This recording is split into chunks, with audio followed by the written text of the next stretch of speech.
Welcome to People's African News Magazine show on Jambo Radio, the show that focuses on all things positive coming from the Scottish African diaspora and the African continent at large. Basically, wherever there are African people anywhere in the world, we will find the news and we'll bring it to you. We will be reporting from here on all things Africa related during the current COVID-19 crisis and far after that.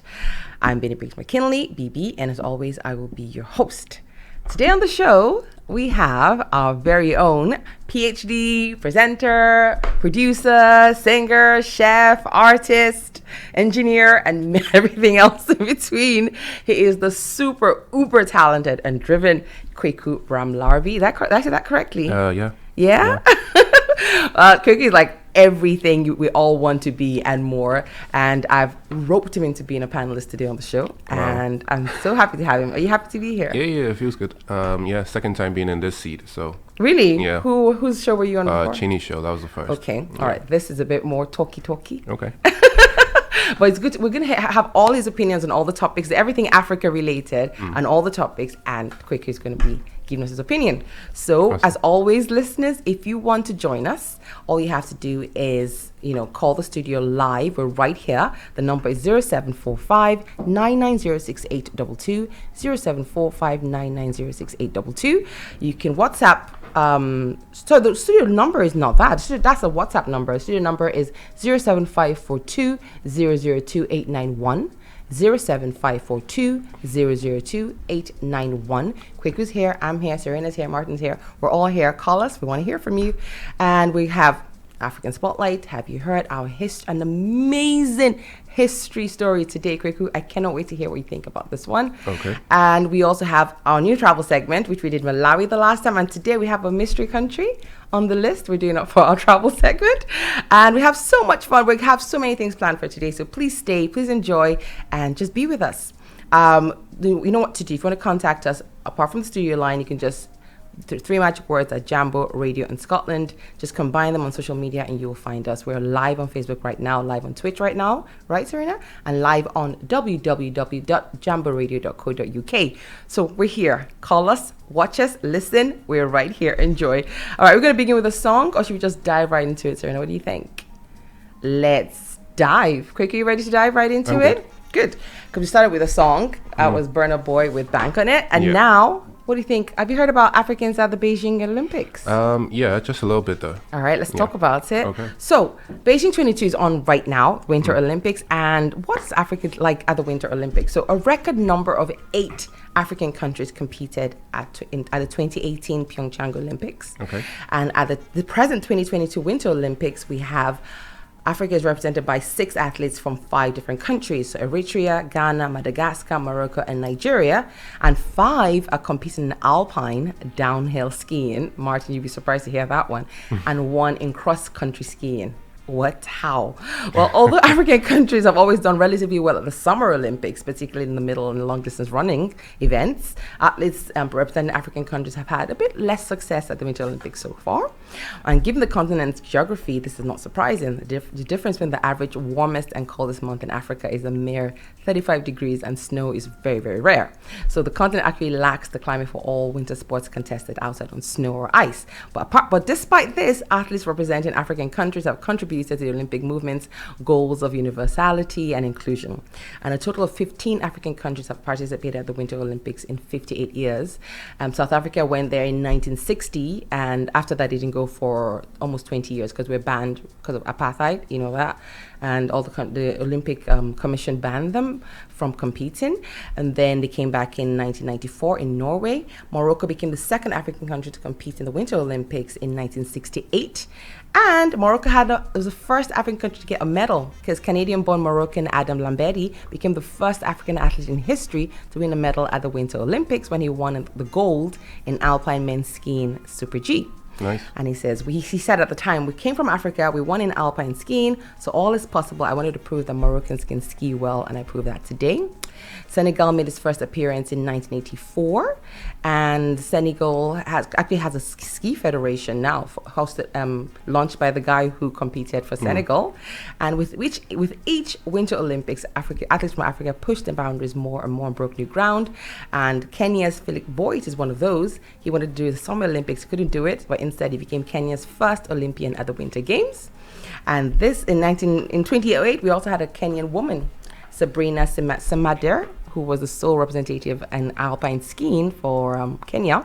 Algeria has been 3 times, Madagascar has been 3 times, and in both 2010 and in 2018, Ghana was represented by Scottish-born Kwame Nkrumah Achiampong, who was born, did I pronounce that correctly? Yeah.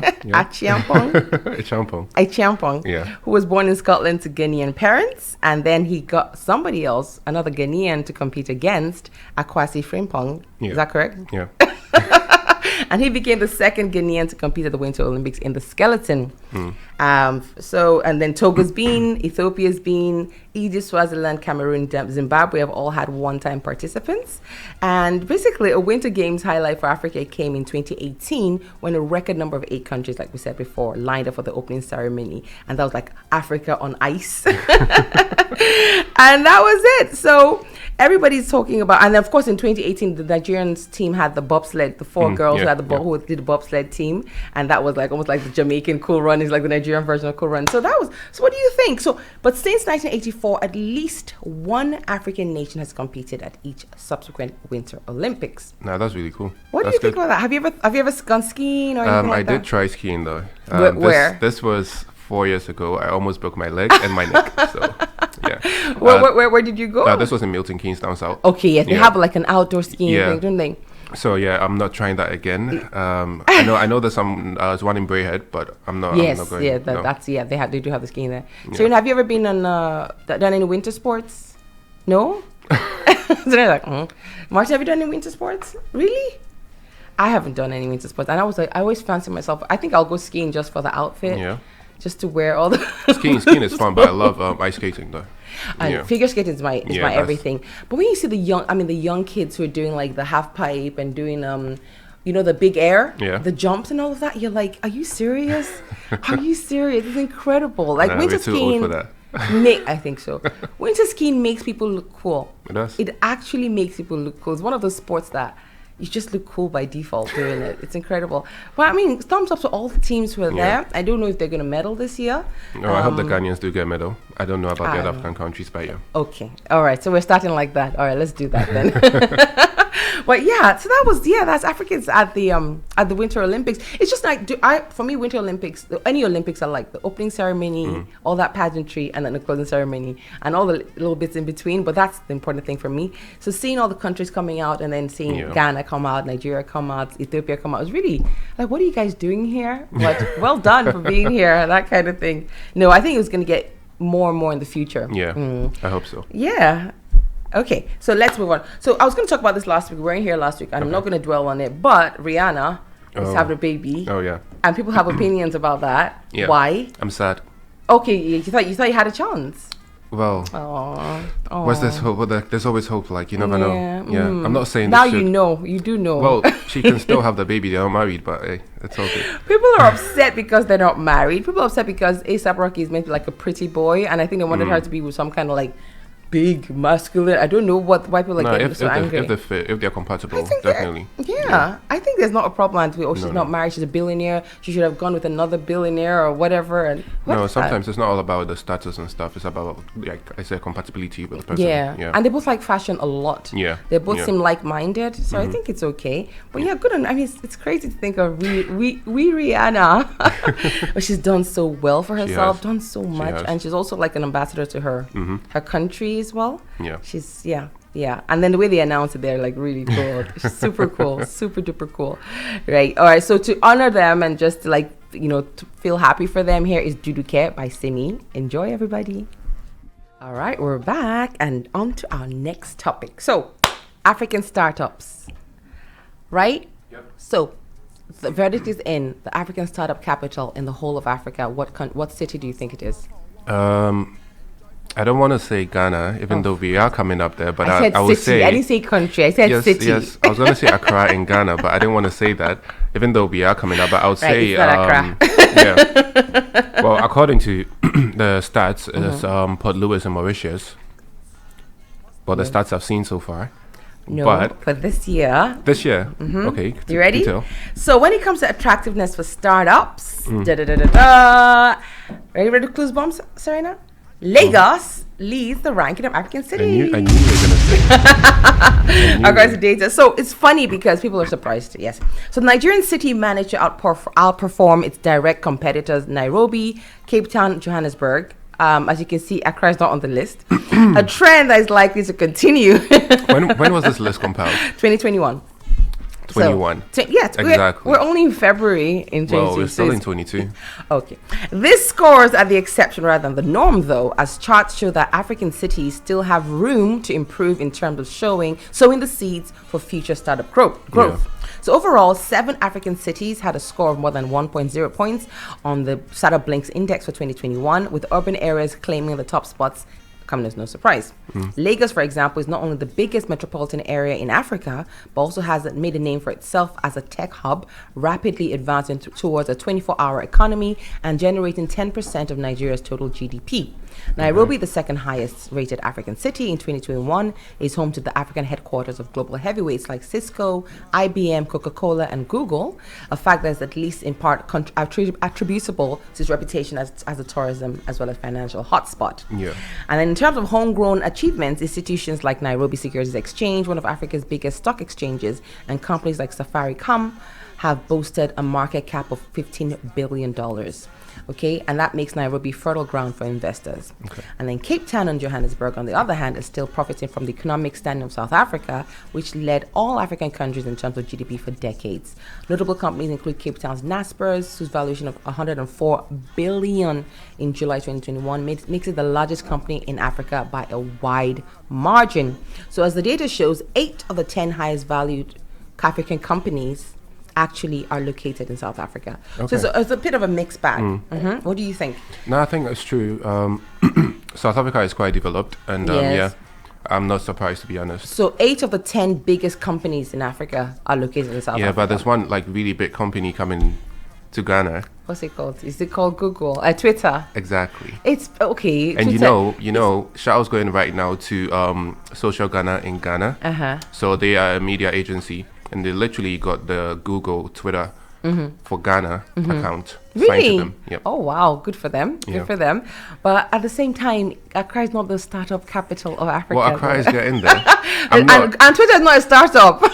No, it's not. But if, So what- if they're giving companies or new companies or growing companies the ability to grow with them, Yes. then yes. No, they what see they're saying is potential that in if there. you're young, if you're not young, you don't have to be young. If you're an entrepreneur right now, you want to start something and you want, where do I go? Where do I have the best option? Because we have like, It depends on what you want to start. if you're going for tech, for example, Okay. like Lagos is. In Africa, for tech, I would say, yes, I would agree with Lagos for a bit, but I want to agree with it to a certain extent. You know where I'm headed right now? Is it Accra? No. With regards to Lagos. Why? Security. Yes. You have to do what you have to do. No, you have that's not an security excuse. companies. No, we have If security. I want Don't to worry. start up a technology company with somewhere like in a country or a state or a city or some place where I know I'm safe and I have a sound mind, safe. Oh, yeah. then I okay. will either go to South Africa, Cape Town maybe. Where they will kill you. Oh, Jesus. What I mean is crime rates are high. That's what I mean. Yes. So either there or I will go to an East African Pardon country. me, all my South African listeners. What I meant was records show that the crime rates are rather high in Johannesburg, and Cocoon mentioned Johannesburg. That's all. I love South Africa. I love Mzansi. I do. I love Mzansi. Okay. All right. Here we go. Nice. So either there or Accra, Ghana. Okay. Yeah. Okay, but so yes, true. You want to be at peace, but if you want to hustle, that hustle culture, 24-hour economy, live all the time, people are moving around, hustling, trying to get their bag. Lagos is the place to No, be. definitely Lagos has the numbers. I want no doubt. And the spirit of like entrepreneurship, like it's crazy. You want Yeah. to start something, that's where to be. And then when you've done it, you want to start and get your headquarters somewhere else, then you go on. But if you want to like just start something, I think that's what they're trying to say. But like they say, it's not the norm because there's lots of room to grow and improve. So this year it could be Lagos, but then who knows what happens in the next 12 months. But yeah, Serena, are you surprised with that? Put a microphone near you. Oh, you're through. Martin, you're going to have to speak in for Serena. So when it comes to sparring with Serena, what are you going to do if your throat is not? Are we not sparring with Serena? All right. That was surprising. So what did you say, Sir Martin? So you go against sign language. Okay, here we go. All right. So shall we move? Yep. We're going to do Black Unicorn. So since we're doing business, let's just continue with business. Okay. So you know what a unicorn is? So unicorn is a company that's valued at least $1 billion. Is it? They call it a unicorn. Okay. So it's like it could be a startup, it could be an established company, but when the first valuation comes along and is valued for at least $1 billion, okay, and that you've gone unicorn status in the financial world, in the business world rather. So the last 2 years have seen some Black African-led startups achieving success and hitting unicorn status. So unicorn is a venture capital term used to describe firms that have achieved a valuation of more than $1 billion. Recently, ASUS joined the list of growing Black-led startups that have hit the $1 billion mark. If you're on screen, you can see the head of ASUS right now. You should be able to see him there. Nice. So let's find out a bit about the 6 firms on our list. Ready? So number 1, you have ASUS. And this is a fintech company that uses data to bridge the racial wealth gap by reporting rent payments to credit bureaus. Okay. The company achieved a unicorn status of $1 billion after raising $130 million in Series of B funding. ASUS was founded by Nigerian-born American Abi Wemimo and Indian American Samir Goel. They experienced financial exclusion while growing up in immigrant homes, and that inspired them to establish ASUS. According to them, their families had no savings or credit, compelling them to rely on payday lenders that charge outrageous interests. Okay, so they founded their company in 2018. Right, and now they have over 2.5 million homes that use their service. That's incredible, isn't it? Yeah, that's really good. Number 2, where are they set up in Nigeria? In New York. New York. New York. So they're a New York-based company. Number 2, you have Calendly. So Calendly is a cloud scheduling app founded by Tokwe Awotono. And Calendly is designed to make the process of finding meeting times easy. And currently about 10 million people use the platform monthly since it was created in 2013. That's really good.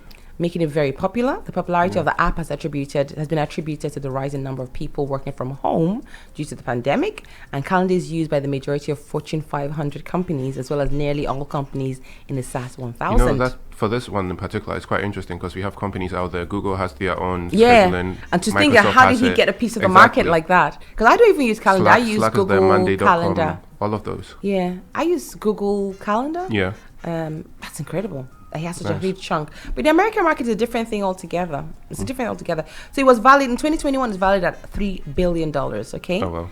So then we move on to Zeps. So Zeps was formerly called World Remit. You probably heard of World Remit. And it's a digital cross-border payment platform operating 2 market-leading brands, over 11 million users across 150 countries. In 2021, it raised $292 million and it's reached a valuation of $5 billion. I'm not surprised I use it. Zeps is revolutionizing the peer-to-peer cross-border payments market and an estimated 1 trillion market opportunity. So it's a big market. People who send money home. So people in diaspora, when they're sending money home, it's a huge market. It's the first Black-owned company. He started it when he experienced poor customer service trying to send money home. And it's the first Black-owned company to reach unicorn status in Britain. Okay, the company was founded by Ismail Ahmed, originally from Somalia, and in 2019 he was named the most influential Black Briton by Powerlist. Okay. He makes it easy for migrants to remit money to relatives in Africa and the Caribbean.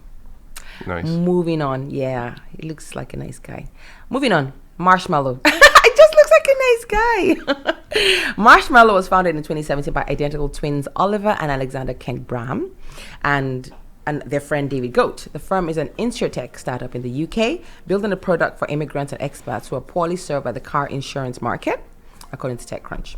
The firm reached unicorn status recently after it reached a $1 billion threshold after its latest Series B funding round, making it the second UK unicorn with founders of Black heritage.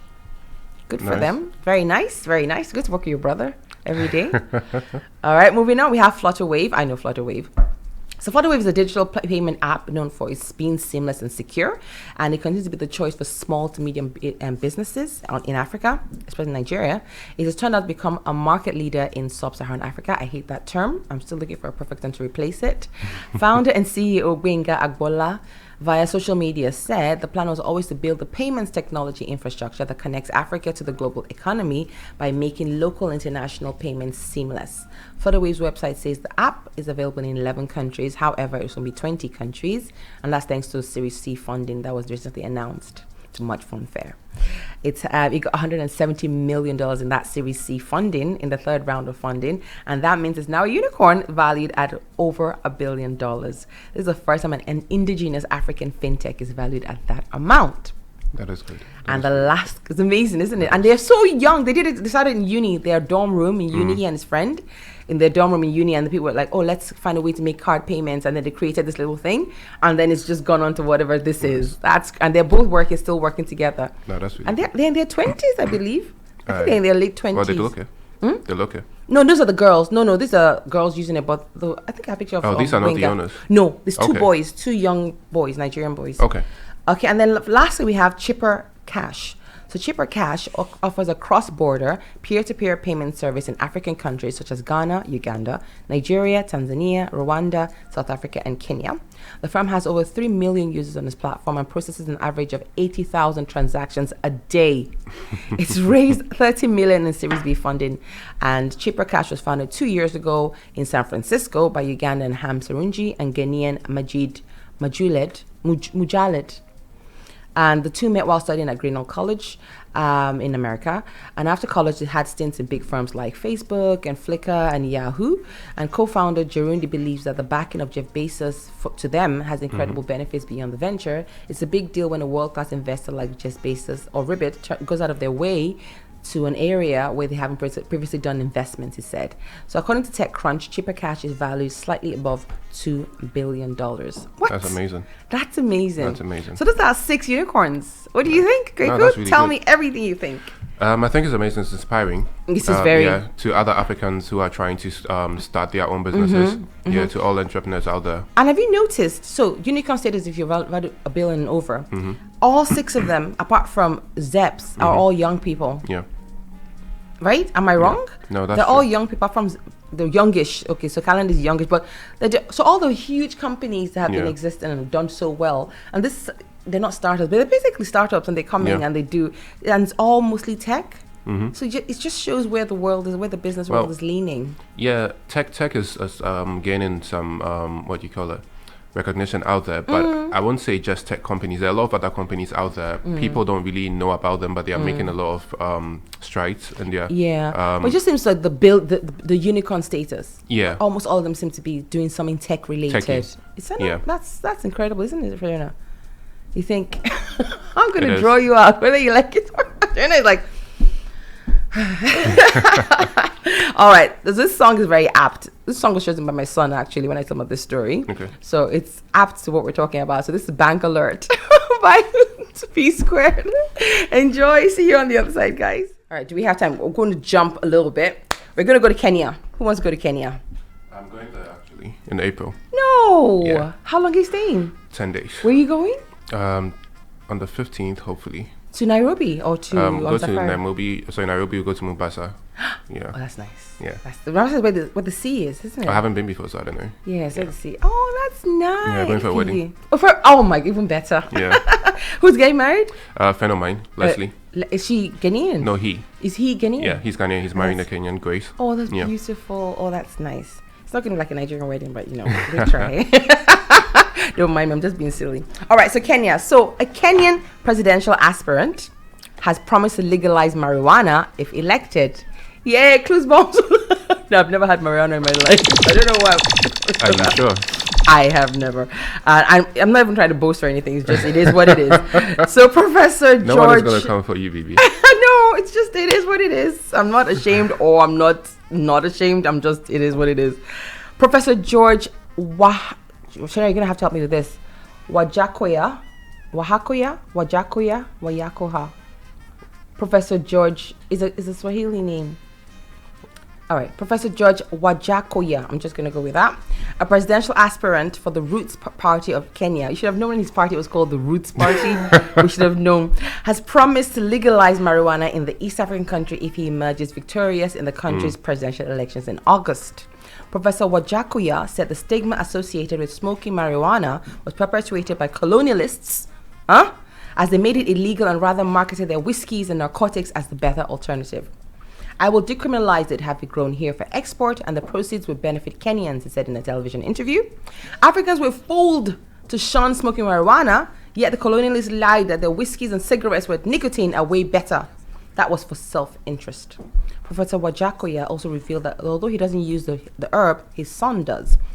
And he argued that he would not form any basis for having any issues with his son. The fact that his son smokes was not a problem for him. Why would I punish my son or kick him out because he's a smoker? Yet we have corrupt leaders, fraudsters, and thieves amongst us. I will be the first president in Africa to legalize and export the drug. Let's face reality, marijuana byproducts are very resourceful, he said. We can derive medicinal purposes, soap production, and many others. The interview, which reportedly went viral on social media, drew divided opinions. While a section of people said he had their vote with his peculiar campaign promise, others begged to differ. Looks like I'll be voted for the first time this year, a user said. You have millions of votes, sir, another said. And a different one said, Professor Wakaya could be sworn in already, while another said, we know he can't be the president. We all know he's not going to be the president. Well, in May last year in Kenya, it was reported that the Rastafari Society, RSK, and another petitioner had filed a petition at the High Court of Kenya seeking the legalization of marijuana for spiritual as well as medicinal purposes. According to local news outlets, the petitioners also want the courts to order the authorities stop apprehending and prosecuting Rastafarians over the use of the drug. So, honestly, try and get a microphone for this one. I want to hear your opinion on this one. This topic is... Yeah, it's interesting. I think it goes without saying. I think it's a no-brainer. No, I do. But thinking about what you're saying, like, to me personally, I feel stuff like cigarettes, alcohol, they should be legal. Illegal? Yeah. Yeah. I think everything should be legal. And then you choose yourself. Because if drugs were legal and not banned, people would not have to scramble and take the rubbish versions. Exactly. They'll take what they need. If they develop a problem, less will have a problem for it because it'll be widely available. The psychology of trying to hide it or buy the worst version, just make it legal and then regulate it. Yeah, the effects of alcohol, especially even in Glasgow, if you walk around and you see the effects of alcohol on people, it's bad. It's really bad. It's terrible. I just think if you try to hide things, people want it more, or you get the worst version of it. That is true. Like I hear that drugs sometimes these days are cut with all kinds of horrible things. It should be just maybe a pill or something like that, and then they cut it with all kinds of rat poison and all that. And because they make it illegal, you have all these the millennials trying every single thing. And yes. And what I don't know, why would you ban something that grows from the ground? That is something. It's a plant that grows from the ground. How can you ban a plant? It's just the craziest thing. And cigarettes are okay, but you ban a plant, an actual plant. It's ridiculous. Let people make their own choice and their own decisions. And apparently, marijuana's never hurt anyone. No, it hasn't. You smoke weed and you feel weird or something. Weed every I don't day. know. Hey, that was Snoop Dogg. Not surprising. Well, I don't know. Serena, do you have an opinion on this? Martin is going to talk for Serena. Martin, do you have an opinion on this? Yeah, I agree with everything, to be honest. Yeah, if he it's legalizing mainly because it's not taxable is why. Because if you make it legal for everyone, everyone will grow it. Yeah, okay, fine, and then just register your little patch. There are ways of getting around it. Okay, I'm gonna grow it. I have a little, like when you do certain things, there's certain crops you do, and you have to register it. So just register my little patch, and then people know, and then you can pay a nominal fee to the government. You can self-tax. It's I mean, people have businesses where they do their tax. Even the US, people have been sentenced to years. 25 for years. just possession. Yes. And people that have actually murdered people. Less time. And all now sorts. It's legal. And people are making billions from it in the States. And people are languishing in jail. So honestly, it's ridiculous. It's ridiculous. And all the stigma as well. It's better than smoking something worse. Oh, yeah. It's better than smoking weed. I don't know. I've never smoked weed, but I'm assuming it just makes you chill or something. Well, I've seen people be very, very relaxed. You've seen after people smoking it. Not experience it yourself, just seen people. No. You don't have to answer. No. It was like my mother might be listening to this. Mother, I have never smoked ever. Anyway, so I agree with him. I don't know if he's going to be president because I think Kenya's political system is very tight. They've only had 5 presidents. Really? Serena, you guys have only had 5 presidents. 5 presidents so far. So yeah, I think they're How old is Kenya? They were 1962. 62. Yeah, Okay. I think because Ghana was the first. Ghana was 58, 57. 57, Yeah. and then Nigeria was 60, and then they just it's 1960. They're not there. They're like us. They're like us. They're about 50 something years old. Okay, that was our story, and so we're gonna play a new song we've never played before. It's called Why, and that's by The Ben and Diamond Platinum, and this was recommended by Dominic Induhura, who is from Rwanda, and he Okay. says you have to play the song.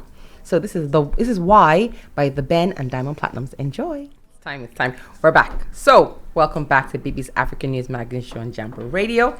Guess what? It is time for the African travel segment. Okay. African travel. We are going to go. Where are we going this year? Where is our next African holiday destination? And what we do, we're going to talk about the 13 best places to visit in Ghana.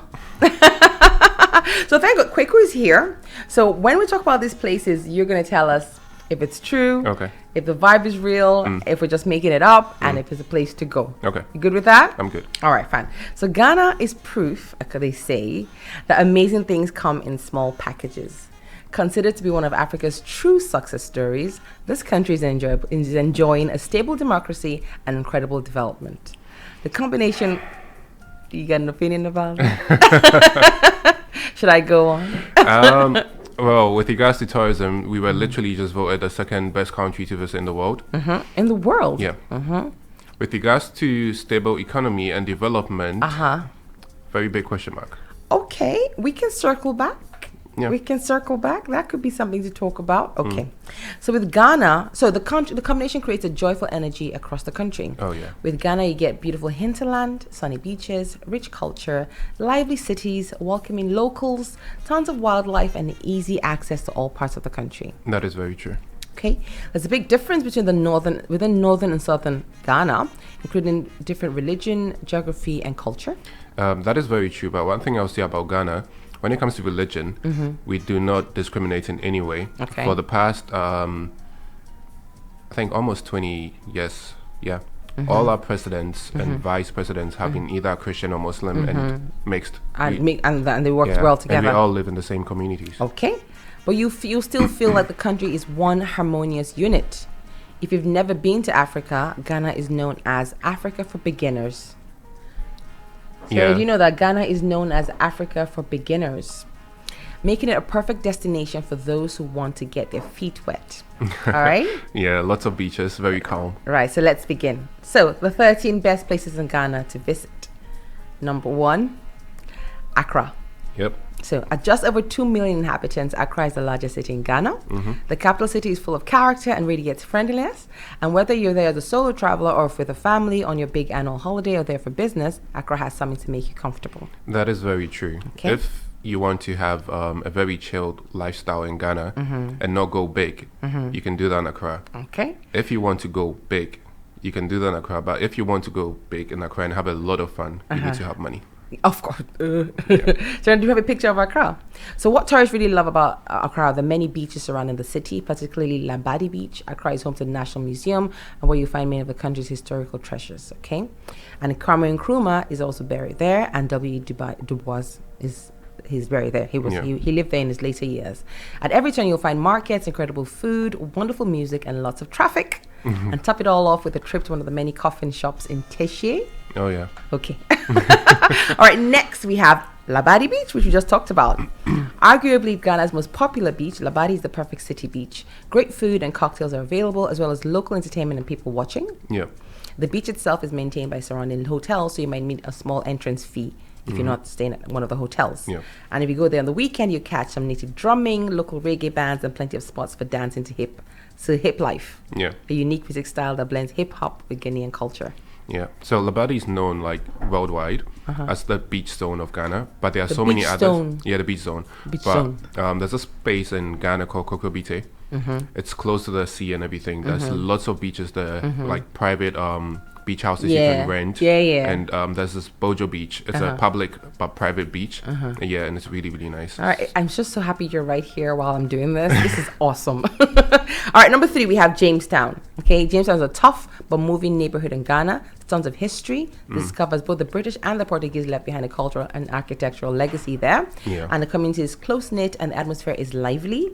There aren't any markers to explain the history context, but a guide is a welcome addition if you're going to go there. Yeah. All right. The neighborhood is a cross between rural and urban and is famous for turning out incredible national boxers. Yeah, it's the boxing capital of Ghana. All right. Cool. Jamestown. So next we have Cape Coast. Oh, yeah. So Former capital.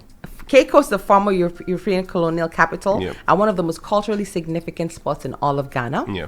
Originally called Cabo Corso by the Portuguese, the town was once the largest slave trading center in West Africa. Yeah. It was there that slaves were brought, locked deep in the town's intimidating castle, and then loaded onto the vessels heading for the New World. What you'll see and experience here will move you deeply. Today, Cape Coast is primarily a fishing town with an artsy vibe. Old colonial houses line the streets, perfect for leisurely strolls. So use Cape Coast as your base for exploring Anomabu, Yeah. Elmina, Yeah. and Cocoon National Park. Yeah. And I must say, Cape Coast is the birthplace of almost all the schools in Ghana. The high schools. So right. the very first senior high school in Ghana Was built in there. Fransman was built there, and I went there. Yeah. Okay, all And right. it's the best school in Ghana. I like the flex. Anyone can beg to differ, but that's their own problem. Yeah, and it has a lot of schools, and they present the best students ever. Okay. Unfortunately, we haven't had a president from a Cape Coast school. All the presidents come or went to For private school. No, Achimota. That's in Accra. Yeah. Right. Don't worry. It'll happen soon. Well, you could run and then you could break that streak. Yeah. Right. Number 5. Like we have to go. We have Cocoon what? National Park. I just heard. I know. Oh, that was a delay. Cocoon National Park. So a visit to Cocoon National Park makes a great day trip from Cape Coast. I've got people on here disagreeing, but yeah. You'll find 40 mammal species, 300 bird species, and over 600 butterfly species. The most popular part of the park is the Canopy Walk, and is a string of viewing platforms that link by safe and bouncy suspension bridges, roughly 30 meters above the park floor. Yep. Okay. For a deeper look into the park, you can make arrangements ahead of time for a park ranger to take you further in. Yeah, it's a very great experience. I've done it, I think, about 6 or 7 times. Okay. We have something called Leki Conservation Center in Yeah. Lagos, and it's very similar. Nice. So, number 6, the National Museum of Ghana. Okay. All right. So, history buffs will love the National Museum of Ghana. There are a number of exhibits that are dedicated to the Atlantic slave trade and African lives that were irreparably damaged because of it. And if you're looking for a good explanation of the ethnographic diversity of modern day Ghana, this is the place to go. Get insights into the past and present people, see traditional household objects, art, the local Royal Ashanti tools, and learn how to weave kente cloth. All right, so do you agree? National Museum? Yeah, to an extent. When it comes to kente cloth and everything, I think the best place is the Ashanti region. Right, we're Yeah. going to go there. Yeah. All right, so then we have Mina Castle. Yeah. Mina, is that how to pronounce it? Yeah, Mina. So the first European slave trading post in Africa was Mina Castle. Built in the 15th century by the Portuguese, it's located in what is now known as present-day Ghana. And over the centuries, it's been controlled by the Dutch and the British and primarily served the Brazil and Caribbean slave routes. You see the luxury accommodations up top, where the Europeans stayed, and then visit the dungeons below, where one cell held up to 200 people. Yeah. It's very eye-opening and it looks at the difficult aspect of African and European history. The castle is a designated UNESCO World Heritage Monument and is part of the National Museum system. That's amazing. Yeah. I think I want to go now. You All right. Next on the list, number 8, you have Buswa. Okay. So Buswa is perhaps the most chill beach in Ghana. It's a magnet for the backpacker. And volunteer crowds who love to come and unwind on the beach for a few days at a time. Roughly 30 kilometers from the city of Takoradi. Yeah, Takoradi. And- That's the oil capital. Okay, Yeah. and situated right between Dick's Cove and Butray. Okay. The village Not of bad. Buswa has potential for great excursions, making it ideal base camp. Many beaches in Ghana have a strong surf, making swimming a little precarious, but Buswa waters are relaxed as its vibe. Very nice. Okay. Next, you have Mole National Park, number Mole. 9. Mole. Yeah. Oh, wow. I'm so happy you're here. This is the place for family safaris in Ghana. Mole National Park covers a large savanna filled with African elephants, buffaloes, baboons, warthogs, and cob antelopes. You find 100 almost 100 mammal species and at least 300 bird species here. Yeah. And the park allows walking and driving safaris, and you can rent a park vehicle if you don't want your own. Yeah, that's true. Okay. I personally haven't been to Mole, but yeah, it's something that's on my list, and I need to do it. Good. And You see, me telling you where to go in your country. no, that's you're not messed telling up. me. I already Love knew it, Mole existed. Love it. The people on my live are saying that you're butchering the names. I know. I'm so sorry. Tell them I said I'm so sorry. I'm so sorry, guys. I'm trying. But once Kweku tells me, I know how to repeat things. If you tell me how to pronounce it, I'll repeat it. No problem. All right. So the next one is Aquida. Aquida. All right. Tell me what it is. Aquatia. Aquatia. Why is it spelled Aquida? Wait, can you like AKWIDAA. No. Aha. Aquida. No. Aquida and Cape 3 Points. No. Okay, you see? Okay. You see? Let's go. So for discerning beachcombers, Ghana offers Aquida with a long and pristine white sand beach, and you'll find some of the best that the country has to I know what offer. I'm talking about. Explore the nearby cocoa plantations and forests and get a nighttime guided tour of the turtle nesting spots along the beach. If you like, you can take a canoe ride to Cape 3 Points, the southernmost tip of Ghana. There's a great bar scene, good food, and plenty of local attractions to provide a good combination of lazing about and seeing new things. Yeah. Night beaches are a big thing in Ghana. Every Yeah. single beach, that's it. That is so cool. Yeah. Number 11, Kumasi. Correct? Yeah, Kumasi. Kumasi. So the second largest city in Ghana is Kumasi. Once the capital of the powerful That's not a Ashanti picture of kingdom. Kumasi, though. No, that was Jamestown, wasn't it? No, I don't know where that is, but that's not Kumasi. Okay. All right. So maybe it's someone's backyard in Kumasi. Okay. The city itself is still heavy with Ashanti traditions. The main attraction is the Kejetia market. Yeah. A place you can get lost for days. In fact, sometimes the entire city can feel like one big market. Visit the Manhia Palace and learn about Meisha Palace and learn about the traditional. I'm so happy you're here. Traditional African democracy. And while you're there, don't forget to check out National Cultural Science Center. I got that correct. Yeah. And sitting on a dance or drumming class. That's nice. Number 12, Lake. Bosumtwe. Bosumtwe. Yeah. Okay. So your TW is a ch, right? I got it. Your TW is a ch. So Bosumtwe. Just 32 kilometers from Kumasi. I don't like you anymore. Is Lake Bosumtwe. This crater lake is almost 90 meters deep and was created when a large meteorite collided with Earth. The lake is surrounded by fantastic trails for hiking, biking, and horseback riding. In addition, you'll find many locals visit there as the lake is a sacred site for the Ashanti people. I'm being called an interpreter over here. Well, thank God you're here one more time. So folklore holds that the people's spirits come to Lake Bosumtwe after death in order to say goodbye to the god Twi. Is it Twi? Twi? Help me out. It's Twi. Yeah, tree. Twi. Yeah. There's a little sound. If you're looking for a relaxed place for water sports, this is an excellent weekend destination.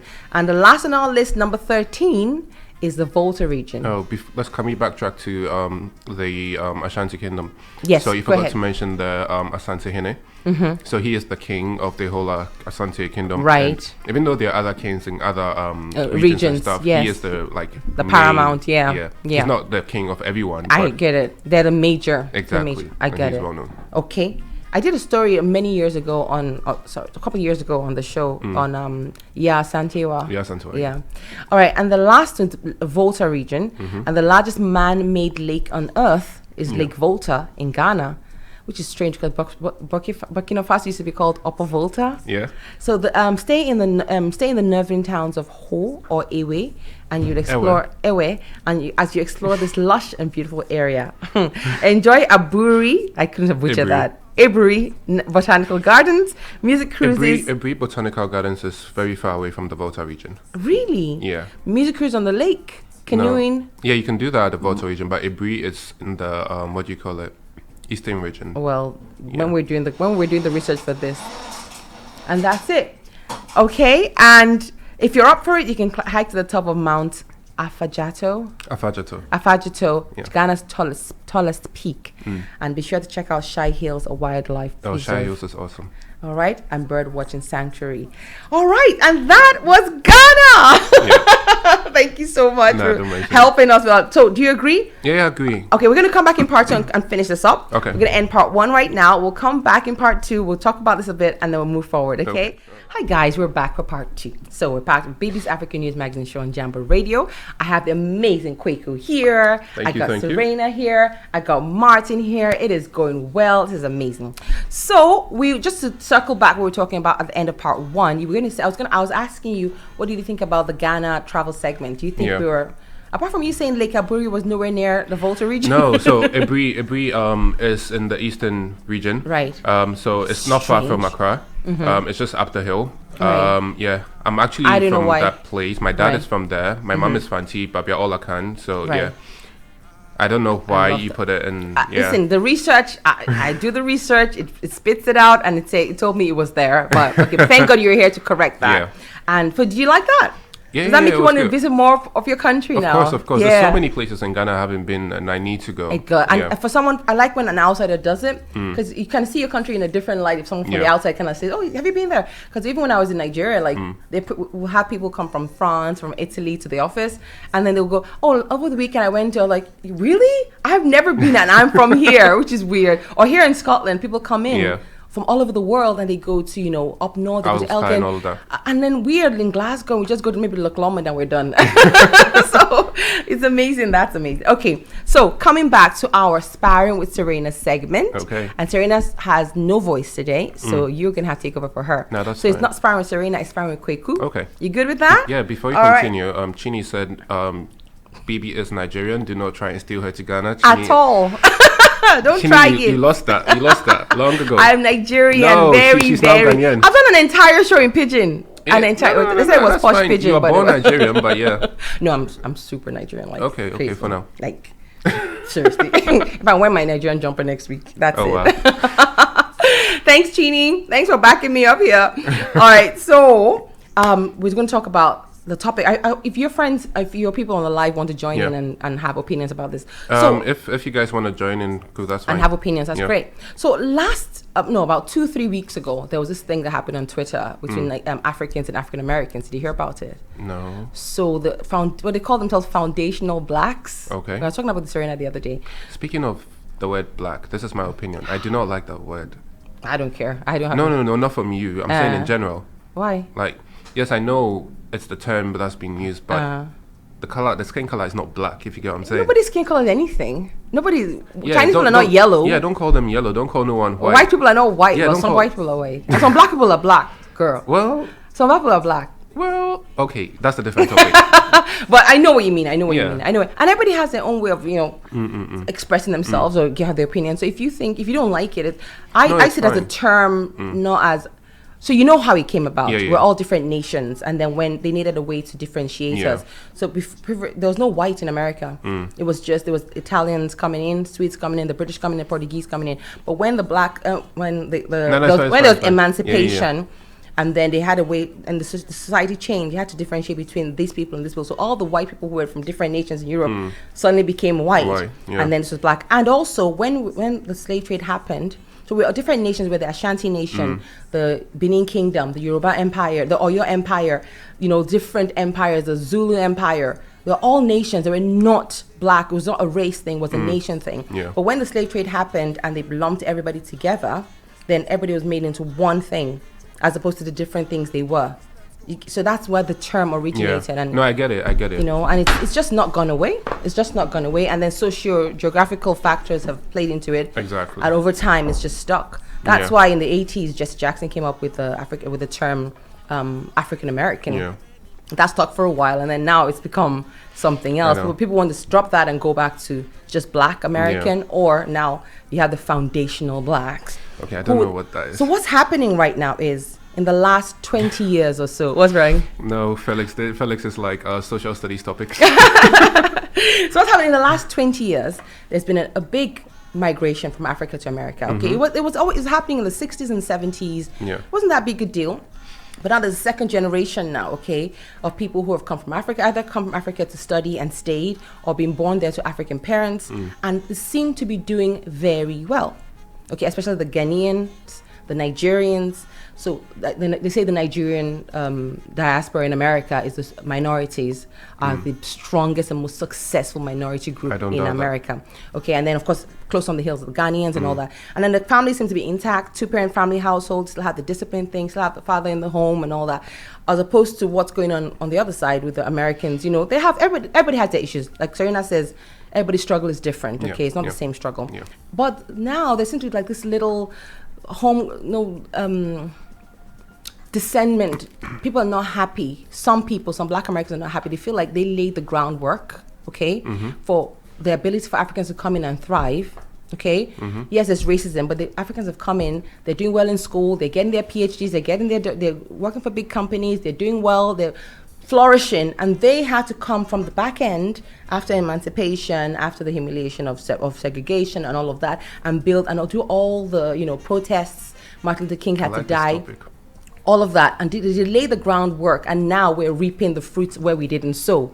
But at the same time, we've come in, we've faced our own struggles, and coming from where we came from to do well was not a small feat as well. So it's a two-way. So I agree personally with both sides, but I don't know, what do you think? Do you think they have a case? Okay. Or do you think they're just being I separatist? I totally get what you're saying, and like you said, I do agree with both sides. Everyone has their own opinion and everything, but to relate what's happening in the US to what's happening here in the UK, I've said this thing so many times with so many people. Black people that are born in the UK, as compared to black people that come from Africa to the UK, those that come from Africa seem to be doing better than those that are already here. Yes. To me, in my opinion, correct me if I'm wrong, those that were born here and have lived in the system for a very long time feel entitled, and they already know the system. They don't feel like they need to push themselves to get to that next level. Okay. Those that come from Africa, they are like, okay, new grounds, new beginnings. Let me not exploit. Let me take advantage of what is already available, all the opportunities, and build myself. They go all out and do things for themselves, as compared to those that are here and are trying to just live within the system. And then when they see people that have come from Africa, they're doing well, they're not happy. They're not happy with it. A very clear example.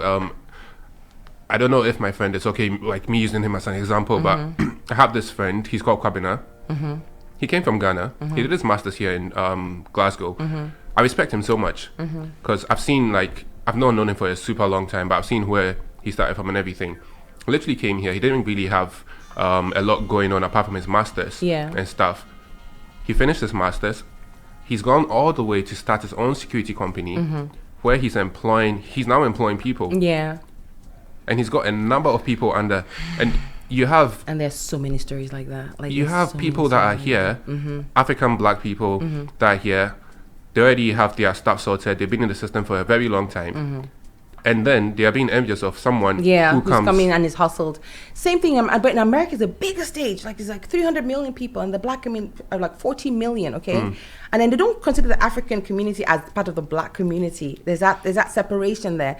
Now, the black Americans are saying that, the black Africans are saying that when they arrived, the black Americans were, not racist, but, bullying and all that, calling them African this, African that, and the usual stereotypes. And at the same time, black Africans went to America and they said, oh, the black Americans are like lazy and they're this and that. So are we the ones causing this separation ourselves? No, we're not the ones causing it. I think it's the priorities and where their attention is.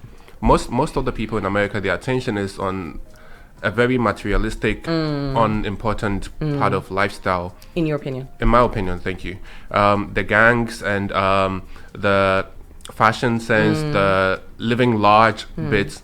It's like what's happening in London. I don't even want to use Scotland. Let's say London. I don't know if it's fading now, but what used to happen, the postcode wars, it doesn't make any sense to me. You're fighting with other people. I mean, the stabbings and all that. Yes, and killing each other for no reason. Based on postcodes that you don't even own. The houses you live in, they are rented. It doesn't make any sense. But do you think? Okay, so the question is, do you think the American blacks, the ones who are a little bit upset about the fact that Africans are doing well in America, seem to be doing very, very well, like going for high-profile jobs and have intact family communities and intact families, and they seem to be being successful, and are we reaping what they sowed? Because I do believe they did a lot of work. Not the present generation, obviously. They're doing their own thing, their own way. But the people who, like, fought racism, segregation, fought for civil rights, all that struggle, And they set a stage, and we are reaping from it. They did set a stage because they were looking at their forefathers and their grandparents who came from Africa, who worked hard to build a little foundation for them, and they are like, okay, we need to make sure what they started does not go to waste. Yeah. So we are built. Let's take MLK and what's his name? Malcolm X. Thank you. They saw what was going on. They are trying to build something. You get it? They're not just sitting down and being like, okay, the systems were not working for them. Then there was no civil votes. There was no votes. There was a love. They were trying to build a system for them. So they have done this. Now you need to improve on it. Don't just relax and be like, okay, now it's like chill for us. We can just relax. No. So is there a difference between Africans and African Americans? Should there be a difference? There is no difference. It's just, excuse me to say this, it's just laziness in some aspects. And African communities, African families, and when you come from Africa, you know how you're trained. They bring you up in that African mindset. Forget the part where they beat you up. That they bring you like up in that African mindset, and you are bringing something that has been instilled in you from birth. But can we not learn from each other? Can we not like give that's some of that back, and they give what they have back? The Africans are learning from the African Americans or those who have been here for a while, and they don't seem to be like learning what is going on with us. And apart from the latest dance. Exactly. I know, the dancing. It kills me, that part. This I'll give to Nigeria. And one thing I respect about Nigerians, they are hustlers. Wherever we are. Oh, they are hustlers. And if you're friends with like a Nigerian, you need to learn the hustle bit of it. And I think people are trying to adopt that and everything. So anyway, so my opinion is that I really believe they have those. If it's coming from a good faith argument, I don't begrudge them the fact that yes, their ancestors went through a lot to create a system where we can come in and I can go to schools give them the credit and all that. But at the same time, you shouldn't. If someone is working hard and hustling, you shouldn't like begrudge them that, because they're working hard. It's not your life they're living their life. So maybe learn from them and just incorporate from both cultures. We can incorporate from both cultures, Besides, when it's time on Black History Month, we're all wearing kente and all wearing like danshikis. So what are we doing? What are we doing? It's like, let me use the term the white people per se. You have the tech industry founders or foundation people, Bill Gates, Steve Jobs, may he rest in peace. They hustled. They built their systems. They built their lives. People looked at what they were doing. People copied what they were doing. People learned from them. Yes. And all these people I'm talking about are white people, let's say. They learned from them. Steve Jobs was not white. He was Syrian, wasn't he? Well, like color-wise. They didn't pull them down. You get what I'm saying? Like they built and learned with and from them. They didn't say, because he is Jewish or because he is from this background. Stereotypes exist. It's just like it's same, but we don't see that. So when Africa, I think it's a new problem we're creating for ourselves, because when African Americans say, Africans should not play, like when the Fred Hampton movie came out and what's his name, the British boy was playing, the black British boy played it, Daniel Kaluuya. Some Americans were very angry. Our heroes are African American heroes, and Africans are playing them, or black British are playing them, and black British boys come here and get all the opportunities because they're trained in England, and people don't like African Americans. They would rather get an African black or British black, whatever, and they're upset. But white people don't do that. No. When like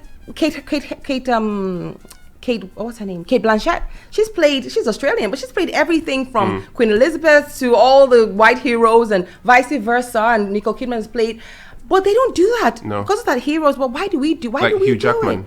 Hugh Jackman is Australian. Like, why do we do that? Why do we say, why do we separate that ourselves? This is a black American and it's a black British, it's a black African. I really don't get that. We're all from Africa. I know. And we should be strands and just learn our ways, because even among us Nigerians, we're not the same. Like me and someone from Ethiopia, for example, we're both black, we're both African. We're not the same. That's true. Like I'm probably closer to someone who's not even black in culture and background and upbringing than someone who's from Somalia. We're both black, we're both African, but we're not. We have to learn from each other's cultures and take the good things, discard the bad things. Share. It's great to be black. That's true. No offense, Martin. like, hey, I'm white, I'm fine. I don't know. Are you people saying anything? Do you have opinions? Yeah. No, not right now. Okay. I just felt like saying the African Americans are haters. Oh, there's a reason why, though. You know, it's not like they have been through stuff. It's not like No, they they're have just been making through, stuff up. We you know? acknowledge, like, that's the thing, yeah. We acknowledge what they've been through. We know that But they're not doing the same for us. we know that they have worked hard to get to it. Take what happened to George Floyd. Look at how the world, entire the African universe, community yes, came out for, rallied. yes. And we didn't say, okay, this is an African American thing happening in America. No, everybody did. It is what it is. We will grow. We will learn. But as long as we're not doing bad faith arguments. Because when we start doing bad, because when people are talking about it, people are coming from all kinds of like stereotypes. Like, if it's a good faith argument, let's just open up about what we're feeling. Not that it's, you already made up your mind before you talk. Or you're this or you're that. It's rubbish. Arguments and conversations that lead to progress. You are arguing or you're debating. Let me put it that way. You're debating to learn from it. You're not debating to hold say you're right. Stand your ground. No. Yeah, exactly. No one cares if you're right or wrong. Exactly. Thank you very much, Cocoon. Don't mention it. All right, we're going to do a very, very quick COVID update, really, really quick, because that took longer than we thought it would. I'm happy though, and then we're going to do that real quick, and then we're going to come back, have some music, and we'll come back with African Spotlight. Yeah. Awesome.